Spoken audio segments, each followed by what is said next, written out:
Good afternoon, everyone. It is a great pleasure for me to take part in this book presentation of Yanina's Welp book, The Will of the People, Populism and Citizen Participation in Latin America, which has been just published, if I understand well. My name is Neus Torrisco-Casals, and I'm an adjunct professor at the International Law Department here at the Graduate Institute, and I'm also a research fellow at the Albert Hirschman Center on Democracy.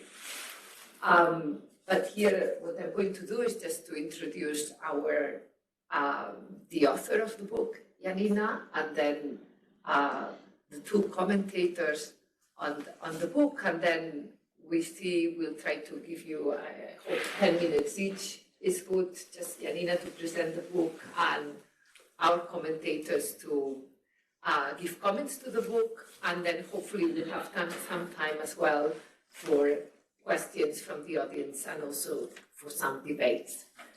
So Yanina is a research fellow here with us at the Albert Hirschman Center on Democracy for a decade, from 2018 to until 2018, she was a researcher and a co-director at the Center for Democracy Studies and Zurich Latin American Center, both at the University of Zurich. She has written extensively on democracy and democratization, also on political institutions, comparative politics, protest, the role of protest and social movements in a democracy, and now lately also on digital democracy and politics, democratic innovations, and especially, and this book I think is an example of mechanisms of direct democracy, the virtues and the flows of direct democracy, which is, I think, central in this book, which is framed in the context of the emergence of populism and what's the meaning of citizens' participation, especially in Latin America. But I think many of the lessons can be, for better or worse, extrapolated far beyond this geographical context.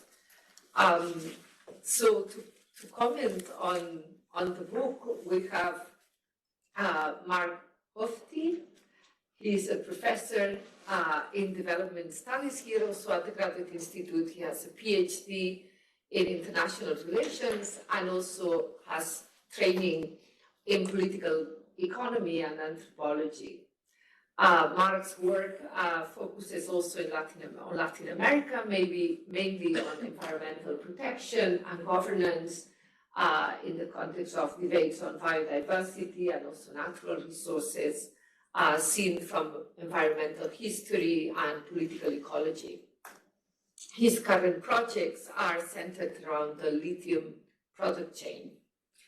And Dr. Victoria Finn is now a Max Weber Fellow at the European University Institute in Florence, where she does research on migrant voting, citizenship, and South American migration governance, which I understand she knows also a lot.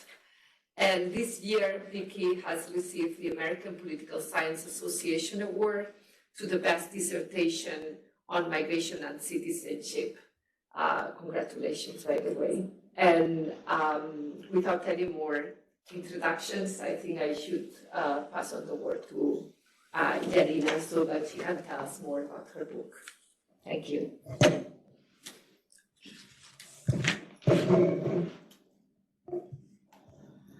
So yeah, good afternoon, everybody, and thanks for being here. Thanks, Neus, Vicky, and Mark. I'm glad you accepted to take part in this panel. It's the first public presentation of my book, so I'm especially happy to do this here at the Graduate Institute in Geneva and in the Democracy Week. The story of this book started with an invitation by Matt Wardrop. He is the series editor of this Democracy in Times of Upheaval, and he suggested me to write about populism in Latin America. This was like the main idea. And I reflect on that, and I told him I don't want to write about populism. It's a bit tiring to speak once and again about populism.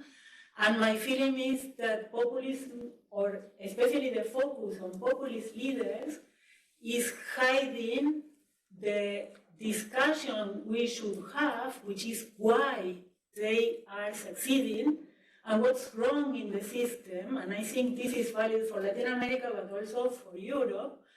What's wrong, what can be changed in terms of political institutions. My research, as now said, has mainly focused on mechanisms of direct democracy. I have been working in Switzerland for a long time. This is an inspiration. And my eyes are on the Latin American region, particularly, where I have been following how the mechanisms of participation are working at the local level, at the national level, and which kind of role are playing. So my intention, when I finally started with the book, was to somehow to take the issue of populism, but just to discuss that the relevance maybe is not as impressive as it is mainstream now. Of course, there is a clear danger in the populist leaderships, but the resolution is not just to win an election under the same settings. There are some changes which should be made. So I started from that, and then I tried to explore many aspects I have been dealing with along the last almost 2 decades. Like, for instance, in the first chapter, the title is "What Does Real Democracy Mean?" And it's a kind of indirect conversation with activists and social movements, new parties, which now are claiming for a real democracy. And in this chapter, what I try to show is that this idea of direct democracy never ever existed. If Switzerland is the model of direct democracy, more than 70% of the decisions are taken by representative institutions, and the impact of the mechanisms of direct democracy is not just to drive all the main decisions, but to introduce accountability and opening the agenda. And I think this is the role the mechanisms of participation should play. But also looking at an historical overview, it's quite common to hear that ancient Greece represents direct democracy, but if we go and analyze how it worked, it had an executive, it had a body which was like by inheritance, and then was the assembly, and the assembly was not in charge of the main decisions. And then also, if we go further to a theoretical aspect, the main point, and this is along several chapters, not specifically in one, the idea of representation as opposed to participation is badly funded, because representation refers to the inclusion of people and topics in the political agenda. And participation refers to have a voice. And these are two different dimensions. Not that we can resolve the deficit of the representative democracy just introducing participation. And going further, in my view, there is also a clear point in understanding that representation is much more than electoral representation. And I think this is something we are observing, again, also in Europe, when you see that someone could win an election, but then quite quickly, the symbolic capital, the prestige, the authorization is loosened. So representation also refers to authorization, to recognition, and in a given political community, we need all these forms too. When we talk about social movements, there is also a dimension in which they are representatives. When we talk about the Chilean Convention, which was, the book was published just before or in between, but I think it's a very clear example. many of the independent constituents claim to be the people, but they were elected. And they were acting not in the name of everybody, but in the name of some groups, some particular interest. And in my view, in plural societies, as is clear are the ones we are living in, the recognition of this diversity is a good point. It's not bad.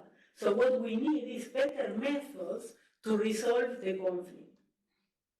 Then I also in the book try to demystify some aspects which I think, again, have been on the table for a long time, like, for instance, the idea that the mechanisms of participation are mainly promoted by leftist actors. And we see in Latin America, and in chapter 2, I have a special focus in the cases of Bolivia, Ecuador, Venezuela, but also Uruguay and Brazil. It's interesting to observe that when in a given political system, mechanisms of participation, and especially the powerful ones, mechanisms of direct democracy, mandatory referendums, which go beyond the will of the leaders. Because if there is a mandatory referendum, should be activated, doesn't matter if the president wants it or not. Or popular initiatives, we see that in cases such as Uruguay and Brazil, which were governed by leftist coalitions for a very long time, these mechanisms were never in the agenda. In Uruguay are there, but were introduced in 1967, just before the dictatorship. So there is not a connection. We do find a connection with the promotion of local participation, which I think is meaningful, but is less powerful in terms of taking decisions which can go against the agenda of the government or the leaders. And then in the cases in which we observe a clear spread of these powerful mechanisms, what we see is that the activations, and this goes to a point which is also very important for me and is present in the book, the relevance of the rule of law. So it's not only this idea of having these institutions regulated, but then it's absolutely central to have a framework which really allows the people to activate these mechanisms. And in these three cases of the political revolutions, we observed that the mechanisms were allowed while were in the popular will, let's say, went in the same direction than the leaders' will. And as soon as there was a divorce, they were blocked. And we observed that in Ecuador, for instance, there were at least 14 attempts of activating popular initiatives, and none of them really succeed in achieving a vote. And then in cases such as Venezuela, the referendums, when the result was not expected, they didn't care. The same in Bolivia in 2016. So it's this contradiction, and also puts on the table this relevance of the rule of law. And then there are also chapters dealing with the key actors in the discussion of what's happening to democracies nowadays. Again, in my view, the law is a very important framework, but at the same time, it's clear that the law needs actualization, needs adaptation. It's not once and forever. And it's quite clear also that in most of the Latin American countries, and I would say probably in other places too, is serving the interest of few.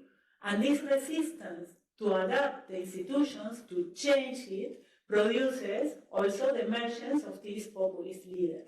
And it's this tension in which there is one side, these populist leaders, which authoritarian trends, we could say, but it's also why this happened, because the elites have been blind in accepting these social demands and in producing these reforms.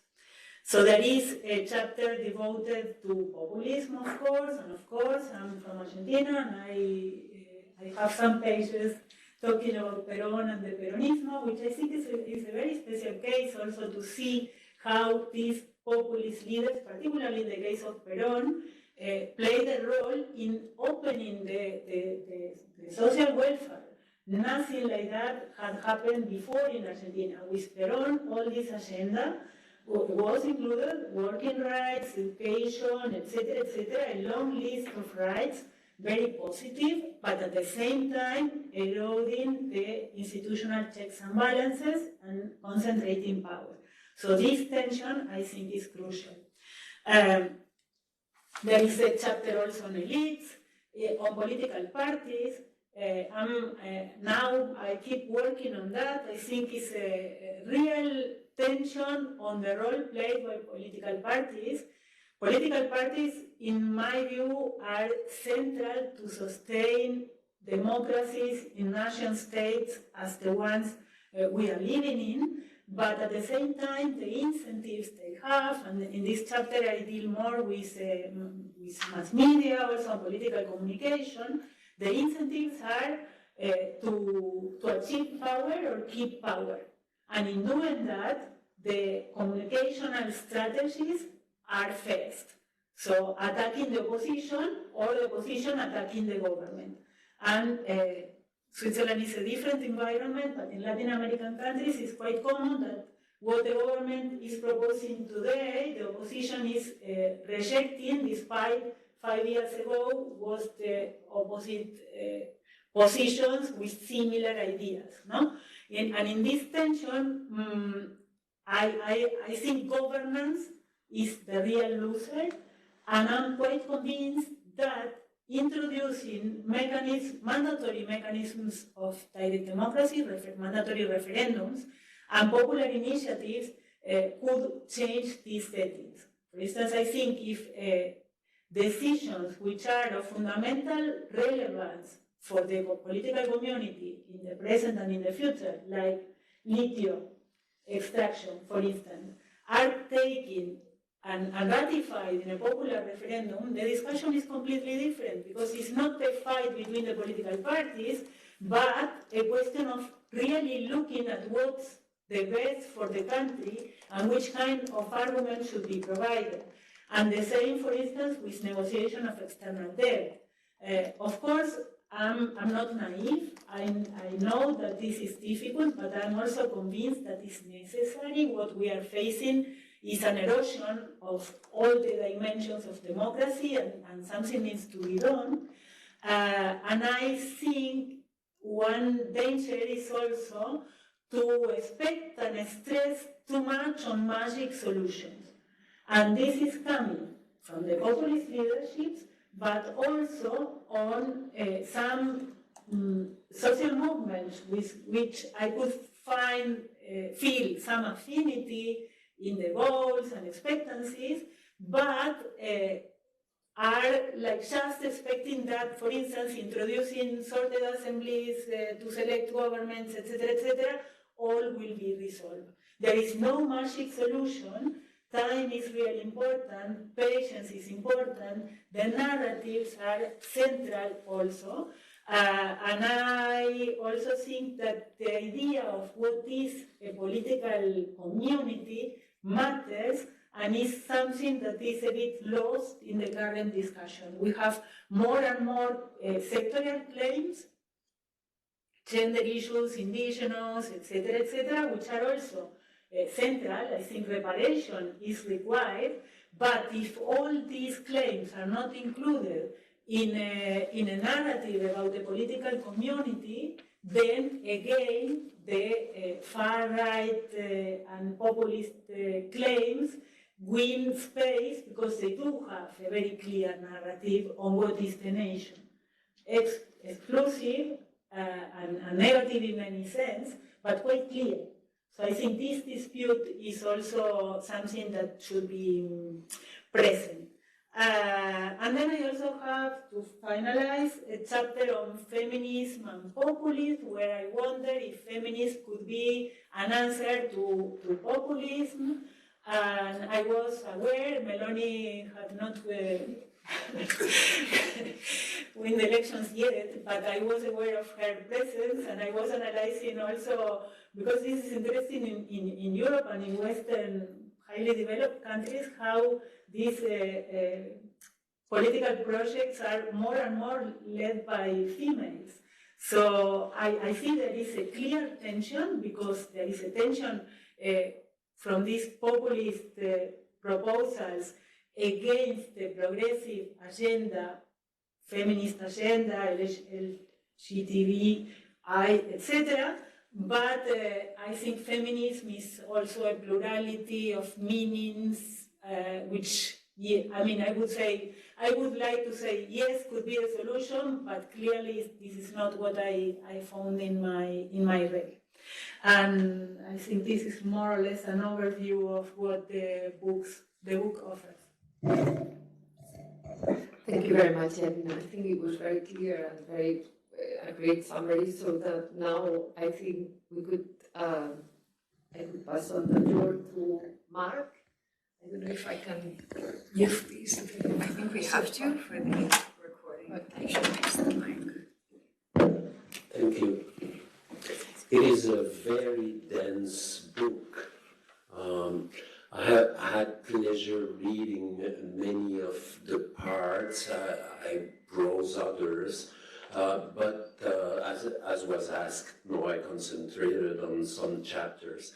Yet, I think you address so many ideas that would need further development, of course, that for every page I stop and start thinking and go back to some references or other papers, books, etc. So it addresses so many questions that are, I think, and we can see it now, fundamental issues. I think somewhere we do have a democratic problem in the world. Sorry, I was looking, you mentioned some of these, but how many democratic countries are there in the world, etc. But I had to look at the Economist Intelligence Unit, and they categorize democratic countries. 23 countries in the world are full democracy. 51 are flawed democracy. 33 are hybrid regimes, and 56 are authoritarian regimes. So full democracies are really a minority. And I would say, well, maybe most of Latin American countries would fall under flawed to authoritarian, no? Some are full demo. But then you wonder, what is a democracy when you look at the case, for example, of Mexico? Mexico was always democratic, they always voted, but at the same time it was always authoritarian. Or look at the case of Colombia. It looks like if Colombia, they always had elections, no coup d'etat or whatever, and at the same time they have a guerrilla lasting for years. So something's wrong, no? Something is wrong in the way the political system represents people. And I think it has to do with the idea of citizenship. You didn't address it here, but you addressed it in the book, no? Citizenship is a problem. And you mention often Rousseau, no? Maybe influenced by your presence in Switzerland, but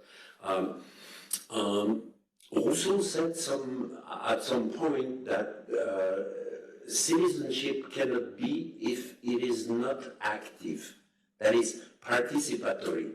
You cannot be a citizen if it is only to, claim rights that the state will be giving you, as in the Marshall's definition of citizenship. It's a passive citizenship. You vote once every 4 years, and you vote more or less. It's not really convincing. as we can see in Brazil now. No, I was looking at the Brazilian case. But active democracy means you do something. You are active. You're a member of, I don't know, NGOs, social movements, political parties. You do something. So it's very different. And I think it is one key. In some instances, in Brazil, Colombia, etc., you have had many experiments, on participatory government or participating in the cities. But as you mentioned, this is really difficult to implement at a larger scale, to upscale participation and everything. I think it opposes something that is characteristic to Latin America, but also some countries in Europe. I'm looking at our neighbors to the west. France, presidentialism. No, that is the belief that a strong man, especially men, can change things and make it a paradise, or as you mentioned, an ideal change or something. And this is a strong belief, and this made the bed for populism. And there is a coexistence between that belief in presidentialism and populism, believing that you can change things from the top and you can short-circuit the institutions. So every time a new president is named, he's changing everything and going back to other things and destroying institutions. And so even more, as you mentioned in one of your chapters, with the social medias. No, you can, as we are observing with the case of Bolsonaro, who's using people in Brazil don't read newspapers anymore. They don't even listen to TV. They check social media and get their information from social media. Well, you can find anything in social media, but it has an effect. It short-circuits the institutions in existence, and all those institutions that made weight, counterweight, and participation possible.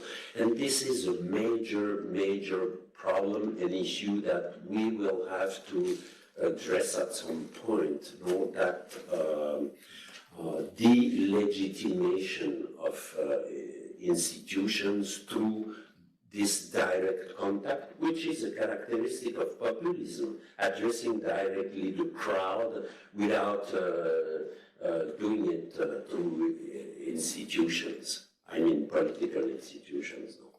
I have so many things to say.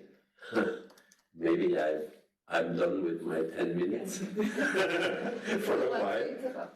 Well, we still have 1 more minute. Maybe we could, we could keep the conversation later, and then Vicky can make your own Great, thanks. Yeah, thanks so much. It's great to be part of this panel and the discussion. Wonderful book. Thanks for the invitation to Yanina, and for everyone joining us online and here in the room. Yeah, I guess I'll lead in with what was just ended.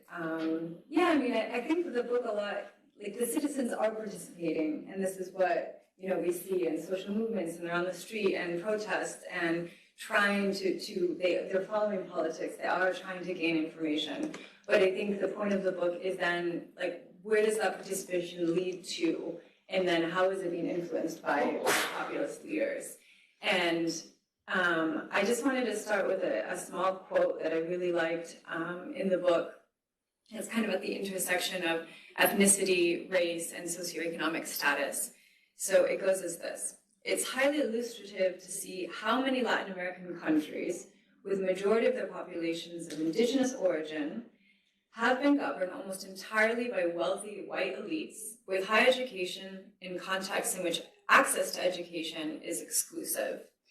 So I like this not only because, I mean, the book is not about inequality or the sources of that, but I like it because it shows that just tweaking a few words in here, like this book is not just about Latin America, even though it draws on many, many examples across countries, but it underlines, many people around the world, the changes that they want to see and the problems that they have with traditional government. And as you said, not interacting with the institutions, whether it's because they live in a competitive authoritarian regime or because they've become disillusioned with politics. But it underlines what we're seeing in a lot of places and the changes that people want and the changes in political systems. So I think that the will of the people differ amongst different populations, but it relates to how people are using the voice, what it's saying, and how it's actually reaching government and how it could be influenced with this populist rhetoric. So I'll keep my comments to 3 in the interest of time. So start with a question, mostly about these highly polarizing topics that we see all over, whether it's abortion, for or against, immigration, for or against, open or closed borders, for or against, war, religious segregation, who has voice, who has vote, everything that involves the boundaries of political communities. So I'm wondering, about direct democracy and these highly polarizing topics. So when populations are around 50-50, the will of the people, let's say, are very heterogeneous groups and all want something different. But when we have these huge issues that it's, let's say, 60-40%, I mean, even in the last elections on Sunday in Brazil, we're seeing very close. And then is this the time that we look for that point in common of a benchmark of we believe in democracy, so we'll go with the 60%, even though 40% is unhappy? I mean, this is the problem, right, with direct participation, direct democracy.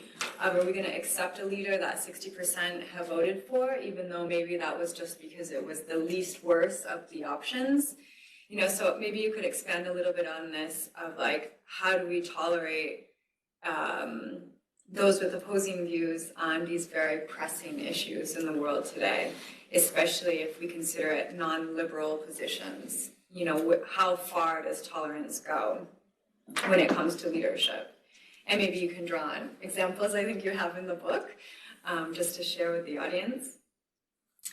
The second comment I have is on the provision of public goods. So I was surprised throughout the book that a lot of the will of the people is wanting, high quality of life, and that usually includes demands and claims making for better education and better health care, right? So education and health are big issues, and of course you talk about it throughout the book, but how people actually access it in the provision, whether it's state-run, privately run, or almost everywhere, a mix of the two. I was wondering a bit more if you could talk about and give us more information on how such goods are accessed and perceived and manipulated. Big promises in campaigns is nothing new, but in populist rhetoric, it's a bit different. So I think that it's not just the left-right divide, but it's, maybe you could expand a little bit more on that, because it seems a key point of like what people are demanding, right? And part of the change that people want to see. And then my third comment is mostly on elites. And I would love to talk more about the Chilean case of the social unrest in 2019 onwards, basically. So you say in the book about the social unrest in Chile, and that it reinforces the blindness of the elites, so this disconnect between the population and elites. and that it created a breeding ground for crisis. And then you go on to say that it pressured by the social unrest in 2019, the government and the opposition agreed to the plebiscite to enable constitutional replacement. And of course, this was written before we know what happened in the second referendum. But I would say that there's a piece by Bellolio in 2020 that talks about populism in illiberal democracies. And he was saying that, yes, there's certainly a disconnect between the population and the elites, mostly because the elites couldn't, in his words, decodify and manage the movement because they didn't really understand the origins. Just everyone was unhappy about everything. So, I mean, how do you solve that? And I think this is quite, informative for the whole thing that we're talking about, participation. What can you get from it? Like, what changes can you get from participation? So a global discontent, whether that's within national boundaries or not, like, what is the solution? So this miscommunication, inability to decode people's demands that they can't really articulate. So it didn't make the crisis, it confirmed the crisis of representation that was already present in Chile. And the protests had no demands at the beginning, which is another problem with the will of the people. People are unhappy, but if you don't articulate either claims making or real demands, it was impossible to negotiate with like the mob mentality when there are no demands. People are just on the streets because they were expressing discontent. So this is also a problem, and leads to a question of mine of, if we're talking about direct democracy and we have mob mentality, if people are on the streets, which is much more common in the Latin American context, of, when is the right time to make decisions as well? Because we saw the culmination of putting unrest into an idea of, well, maybe the solution is changing the Constitution. Maybe this is the root of the problems. And we can have our own answers to that, but let's say that is what happened. It was articulated into, let's make a constitutional reform. And the referendum said, yes, let's do that. So that was the first voice of the people, right? And then it took, a long time and elected representatives, and then the discussion, and then the draft was made. But then the second referendum said, no, that's not what we want. So, we're hearing the will of the people, and we're hearing the voice, and we saw participation. But in the end, when and how can this innovative democracy and these innovations that, you study, like in ongoing crises and in a very polarized situations, like what's the right moment and how can we incorporate the new innovations and more direct voice, but not in a time that, people can make irrational decisions, or like they needed time, obviously, to think about what they actually wanted. And maybe that is just a lapse of time. Like maybe if it starts slower and takes a different form, maybe it will actually articulate the will of the people in this case. So just a little bit of thinking of how and when these innovations can be fruitfully applied, so participation and voice does come through in like actual changes in traditional government. So I'll leave it there, but thanks so much, and I pass the floor.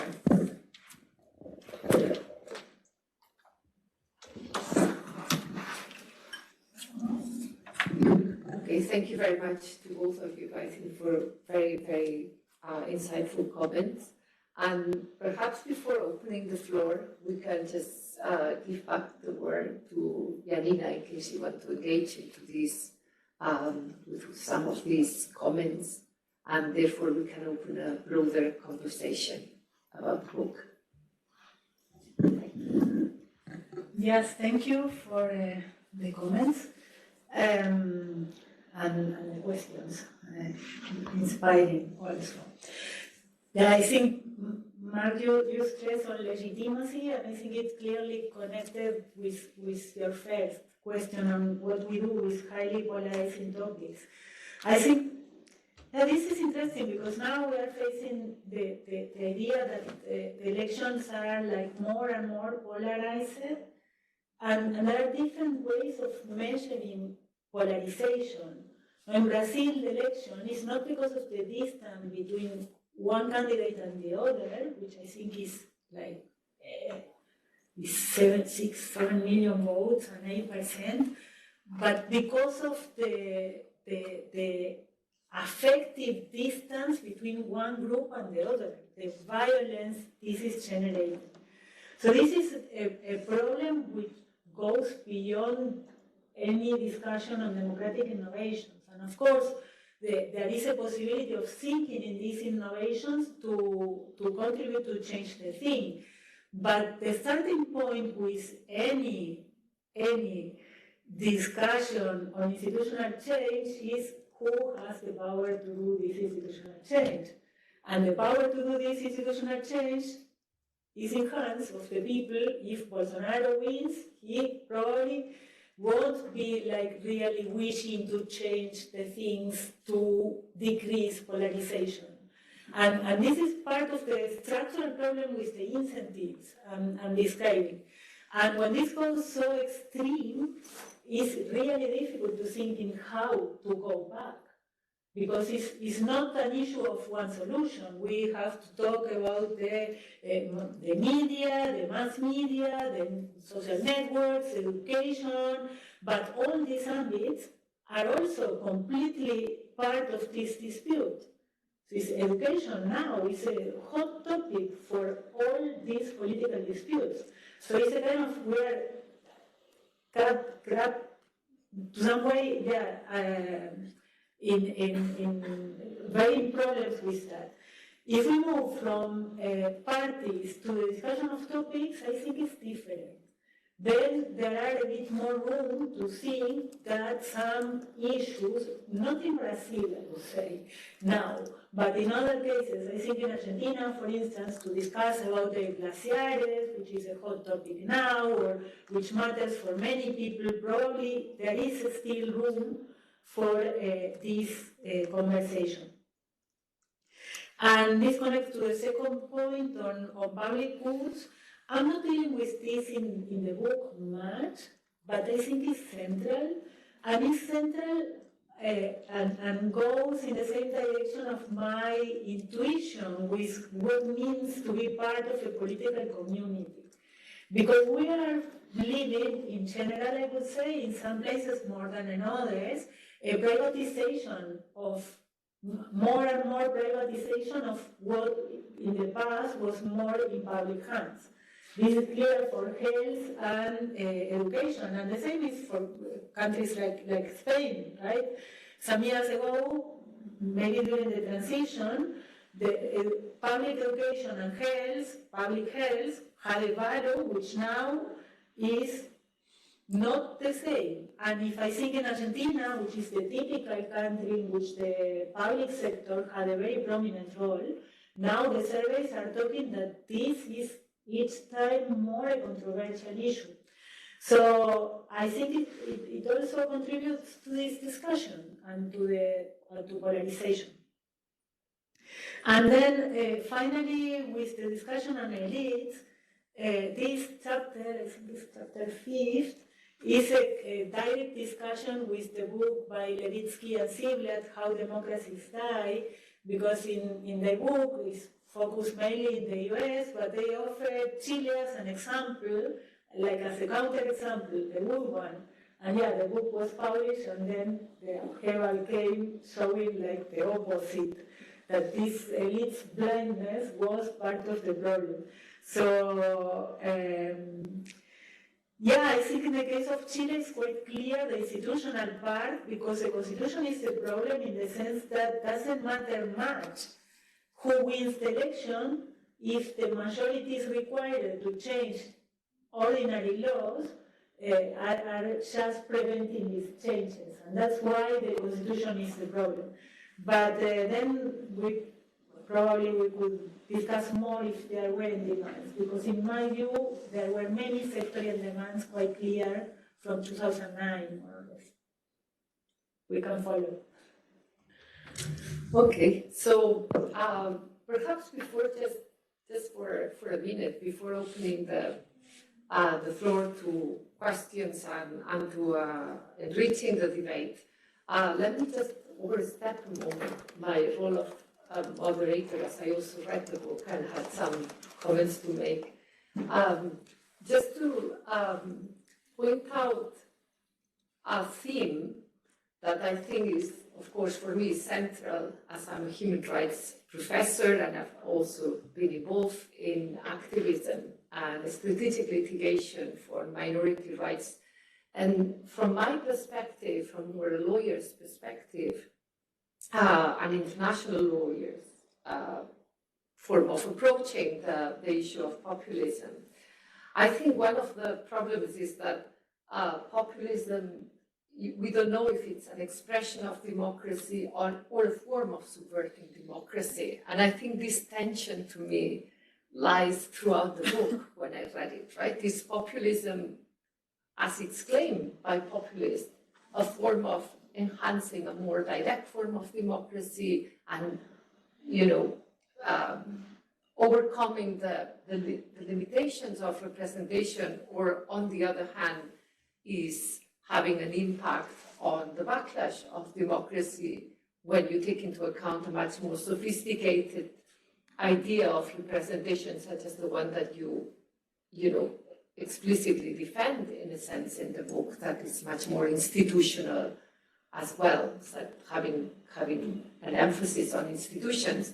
And of course, from a perspective of the rule of law that you mentioned and of human rights, one of the big risks of this form of misconceiving representation and understanding democracy as purely majority rule without constraints is that the impact of these on human rights, and more specifically on the rights of minority cultures and minorities such as migrants, and has this negative turn in which we see most populist leaders enhancing a narrative of appropriation of the political community by those who were conceived as original members of the community, and therefore you see Donald Trump or you see Bolsonaro proposing easy solutions to very difficult problems that are also global issues, like the impact of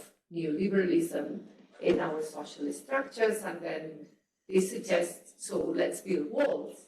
And we've seen it in Italy, all this campaign as well, like the problem of migration is just to build further walls. And these people can empathize because they see that their problems or their questions about decreasing their social status and level have not been addressed within the traditional rhetoric of right and left. So I think this adds another dimension that is beyond what is at stake in this backlash against democracy, which is also very important because so far we conceived liberal democracies were strongly attached to a conception of human rights which were constitutive of democracy, not something up for discussion to a certain extent. And I think we now see also the deterioration of forms of citizenship that we had assumed were universal and contained certain protections of minorities. And I think that from my perspective, it leads to a very liberal form of democracy that can hardly cope with polarization among different groups, because there is no sense of a unifying political identity, political community that can help resolving the issues. But anyway, I'll just stop here and then open the floor, and then probably we can have some 10 minutes for conversation and discussion. Thank you. And thank you, Yanina, for such a fantastic book.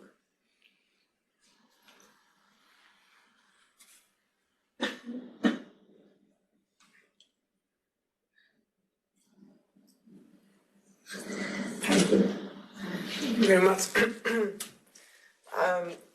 You all mentioned haven't read the book, to be honest, but I'm looking forward to reading it. And you all mentioned the fact that we are now going through a democratic retreat, and you mentioned various problems.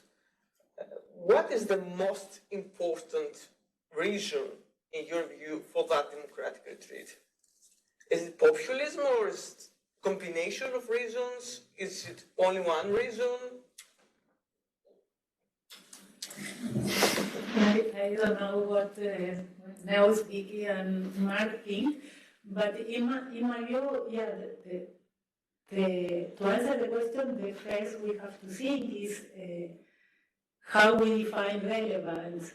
And I make this point because what we are facing now for Latin America is that it's losing relevance. It's not really a region that matters.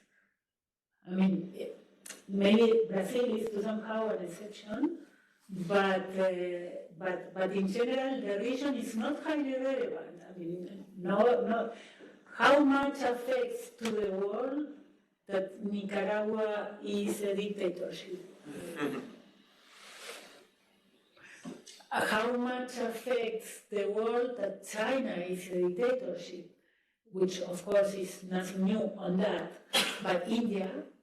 So then with India and China, we have more than half part of the world population living in autocratic or in autocratizing situations. So yeah, this would be my answer. Yeah, I don't think Latin America has an special position on that.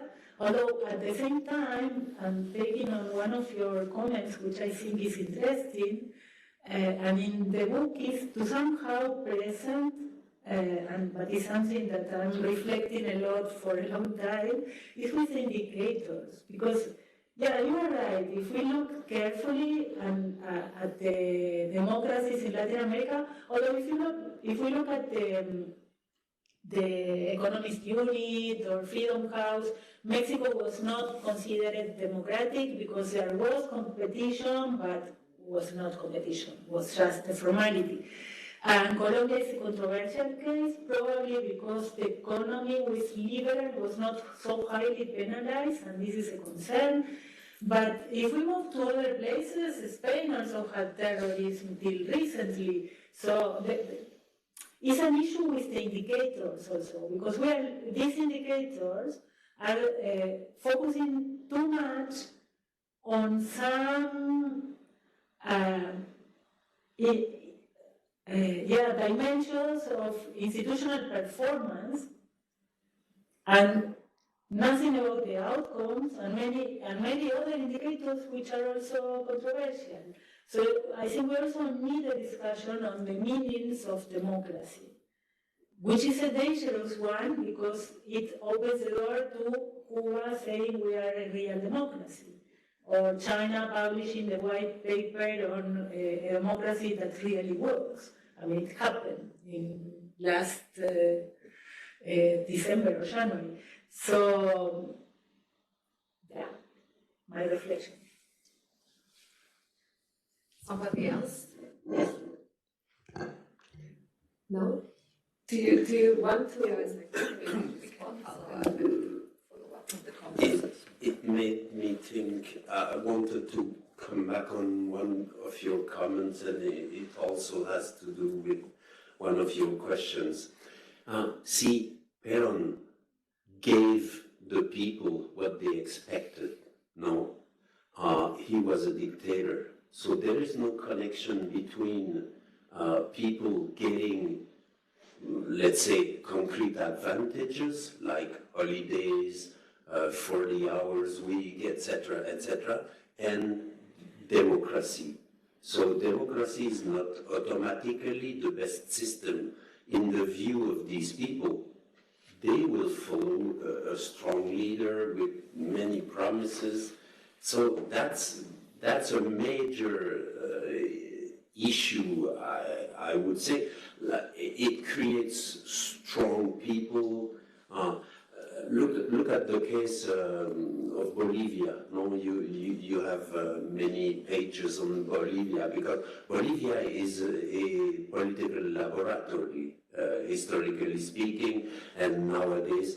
Now they do have they had with Evo Morales let's say, decent government, etc., but it turned autocratic.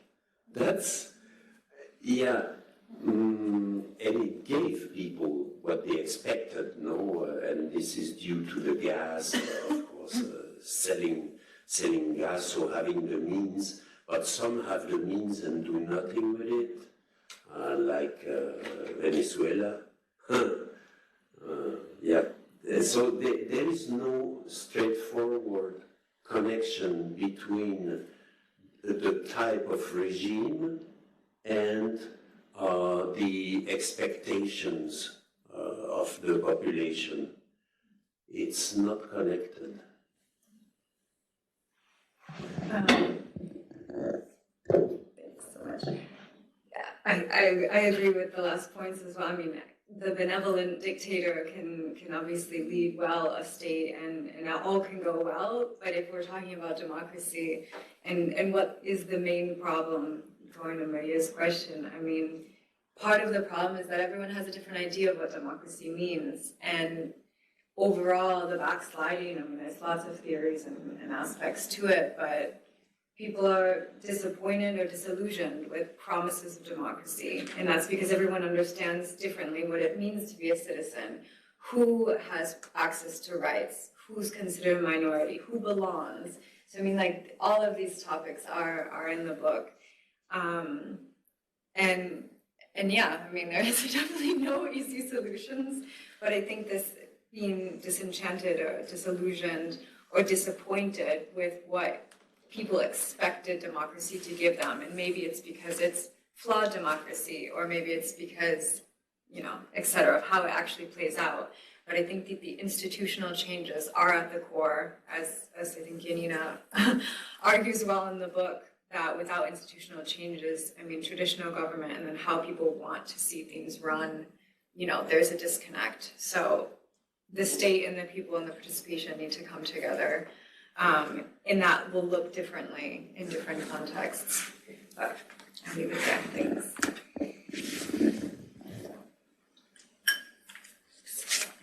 Okay, so I think unless there is some question, we should just.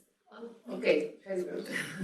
So my name is Alejandro. I'm a student here. I'm from Mexico.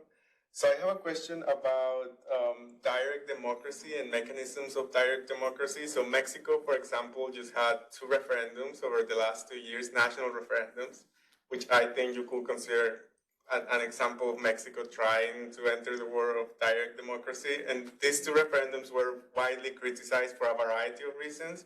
And one of them being that a big part of the public thought that there was a lot of money being spent on organizing these referendums, and then many questions their relevance, like why are we spending so much money on this?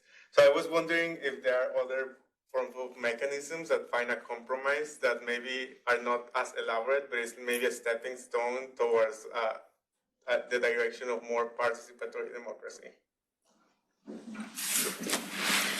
It's not in the book, but I follow the Mexican experience, and I followed these 2 referendums. I think the main criticism was not, I mean, your point is clear, that the money to organize these elections, but the very main point was that were not really meaningful. The first one in 2021 was called Against Corruption.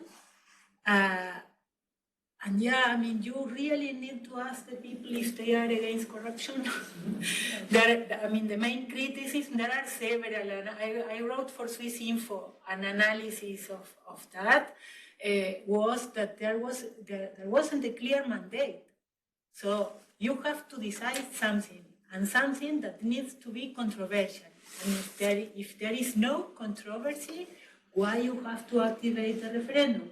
If there is no mandate, what has been done after this referendum? Nothing, because people was against corruption, yes.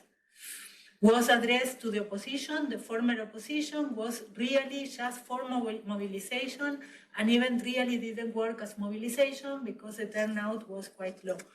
And with the second, even worse, the recall elections, which is a mechanism I'm following quite a lot, and I don't consider a good one to increase accountability, but anyway, theoretically it's addressed to remove an authority before the end of the term because people is unsatisfied, etc., etc.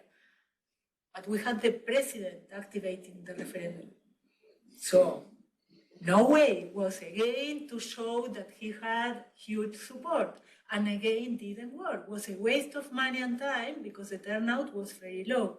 So the point is really to allow, and there are much more to say, I mean, because there were previous attempts and were blocked by the Constitutional Court. And in the 2021, this was not, and clearly was unconstitutional, which opens room for further discussion on how the Constitution and the law and the actors enacting the laws played a very important role. No?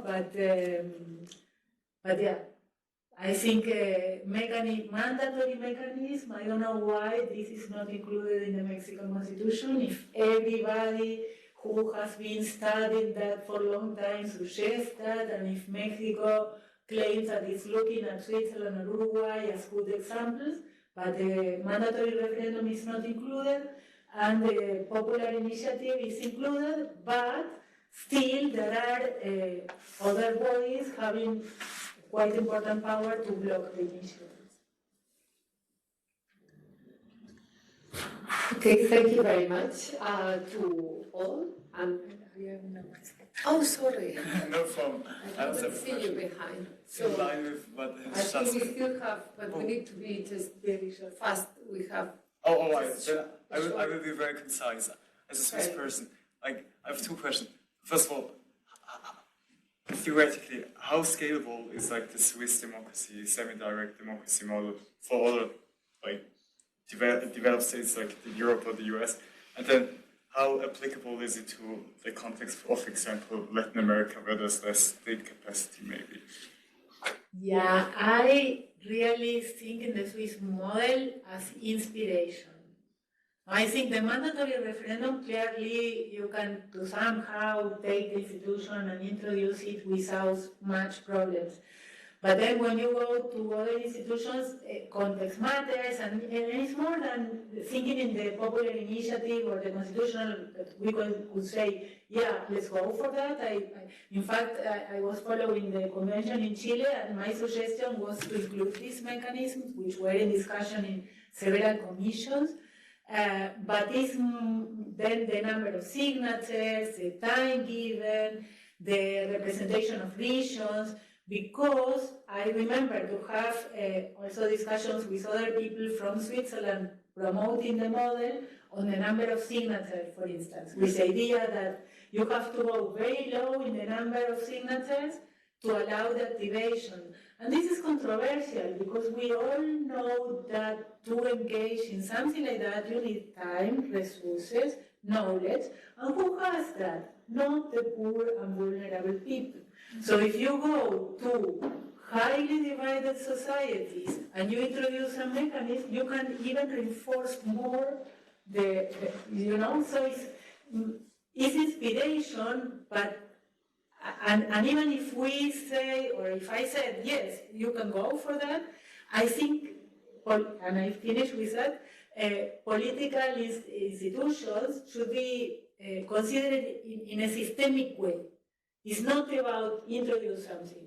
Then you have to see how these interact with other laws, with electoral laws, with the distribution of power, with the organization of the state, there are many other things which should be on the plate to decide exactly how, so it's no magic solution. No, yeah, you put that and that work. No, we need to carefully consider many other factors.